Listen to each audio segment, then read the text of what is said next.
warahmatullahi wabarakatuh. Kami dari program studi akuntansi Fakultas Ilmu Sosial Universitas Muhammadiyah Gorontalo. Pada kesempatan kali ini kami akan membahas materi tentang tugas manusia di muka bumi. Selamat menyaksikan.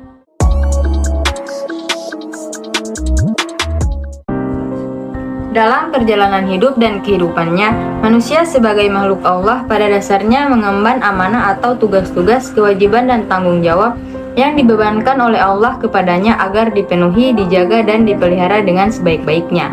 Quran Surah An-Nisa ayat 58 mengemukakan bahwa amanah tersebut ada bermacam-macam bentuknya, yaitu yang pertama ada amanah hamba terhadap Tuhannya, yakni sesuatu yang harus dipelihara dan dijaga oleh manusia yang berupa mengikuti segala perintahnya dan menjauhi segala larangannya.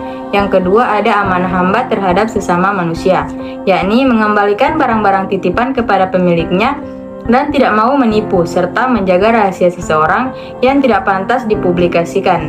Dan yang terakhir ada amanah manusia terhadap dirinya, yakni berusaha melakukan hal-hal yang lebih baik dan lebih bermanfaat bagi dirinya untuk kepentingan agama dan dunianya. Apa saja sih tugas manusia di muka bumi ini? Kita lihat yuk penjelasan dari rekan saya Rahman Nurtia Matani. Baik, untuk tugas-tugas manusia di muka bumi, yang pertama tugas manusia sebagai Abdullah atau hamba Allah. Tugas hidup manusia sebagai Abdullah merupakan realisasi dari mengemban amanah dalam arti memelihara beban atau tugas-tugas kewajiban dari Allah yang harus dipatuhi. Sedangkan Khalifah Allah merupakan realisasi dari mengemban amanah dalam arti memelihara, memanfaatkan atau mengoptimalkan penggunaan segala anggota badan, alat-alat potensial, termasuk indera, akal, dan kolbu atau potensi-potensi dasar manusia guna menegakkan keadilan, kemakmuran, dan kebahagiaan hidup. Tugas manusia yang selanjutnya yaitu tugas manusia sebagai Khalifah Allah. Untuk lebih jelasnya akan disampaikan oleh rekan saya Sri Rahmiati G. Ishak. Baik, yang kedua yaitu tugas manusia sebagai Khalifah Allah. Tugas hidup manusia juga sebagai Khalifah Allah di muka bumi. Hal ini dapat difahami dari firman Allah dalam Quran Surat Al-Baqarah ayat 30, yang artinya, ingatlah ketika Tuhanmu berfirman kepada para malaikat, sesungguhnya aku hendak menjadikan seorang khalifah di muka bumi. Mereka berkata, mengapa engkau hendak menjadikan khalifah di bumi itu orang yang akan membuat kerusakan padanya dan menumpahkan darah, padahal kami senantiasa bertasbih dengan memuji engkau dan mensucikan engkau. Tuhan berfirman, sesungguhnya aku mengetahui apa yang tidak kamu ketahui. Untuk lebih lengkapnya akan dijelaskan oleh rekan saya Anissa Rahmatia Paloa.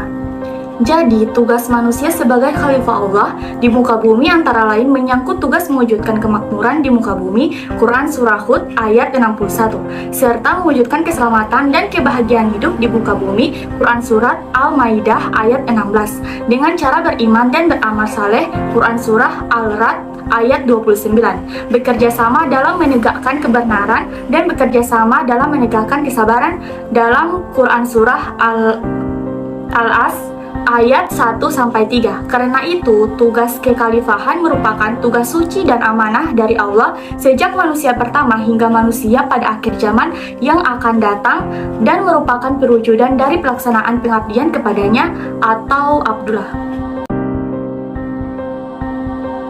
Dari berbagai uraian yang sudah dijelaskan tadi, dapat disimpulkan bahwa manusia sebagai makhluk Allah harus mampu mengemban amanah dari Allah, yaitu menjalankan tugas-tugas hidupnya di muka bumi. Manusia sebagai makhluk Allah mempunyai dua tugas utama, yaitu yang pertama sebagai Abdullah, yakni hamba Allah yang harus tunduk dan taat terhadap segala aturan dan kehendaknya serta mengabdi hanya kepadanya. Dan yang kedua sebagai Khalifah Allah di muka bumi, yang meliputi pelaksanaan tugas kekhalifahan terhadap diri sendiri dalam keluarga, rumah tangga, dalam masyarakat, dan tugas kekhalifahan terhadap alam. Demikian diskusi dari kami. Jika ada salah-salah kata mohon dimaafkan. Billahi fisabilil haq fastabiqul khairat. Wassalamualaikum warahmatullahi wabarakatuh.